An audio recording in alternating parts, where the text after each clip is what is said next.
Мен қазақ тілінде қызмет көрсетемін. Облыстық тілдерді дамыту басқармасы жанындағы тіл оқыту орталығы 2 жылдан бері аталмыш акцияны қолға алды.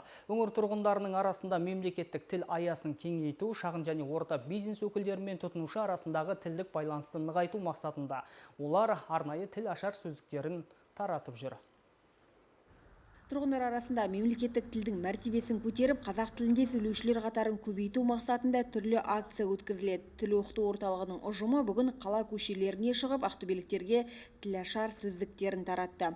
Мұнда қызмет көрсетудің 8 саласын қамтитын сөз тіркестері жинақталған. Көпке ыңғайлы болу үшін QR-код та енгізілген. Таратпа материалды тілдерді оқыту орталығының педагогикалық ұжымы өзі дайындады. Яғни мынадай тілашар сөздік QR-кодталған нұсқасымен осындай ұстап жүруге, қарауға ыңғайлы буклеттер 8 тақырып менің қолымдағы тұрмыстық техника дүкенінде екен. Яғни тақырыптарына тоқталатын болсақ, шаштаразда, дәріханада, азық-түлік дүкенінде, банкте, халыққа қызмет көрсету орталығында, пәтерес кооперативінде секілді күнделікті біздердің баратын жерлеріміз, біздің күнделікті пайдаланатын тілдік модельдерімізді қамтыған осы сөздіктер. Тұрғындардан бөлек шағын және орта кәсіп өкілдері де қамтылады. Бизнес нысандарының кіреберісіне осылай сөздіктер жапсырылады.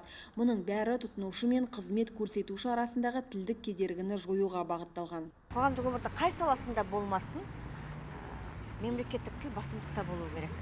Яғни қызмет көрсетушімен, немесе тұтынушымен мемлекеттік тілде сөйлесу, сауатты сөйлеу, келген тұтынушының қандай мақсатпен келгенін, оған не керек екенін, қажетті анықтайтын қажетті сөздер мен сөз тіркестері қамтылған тілашар сөздігінде.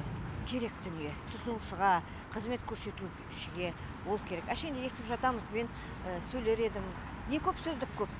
Ал сол салаға қажетті ғана сөздер мен сөз тіркестерін қамтыған, тілдік модельдерді қамтыған сөздік. Айта өтейік, былтырдан бері орталық дәл осында 2500 дана ақпараттық құрал мен сөздікті таратты. Қаладан бөлек аудандарда да бұл акция қолдау тапты.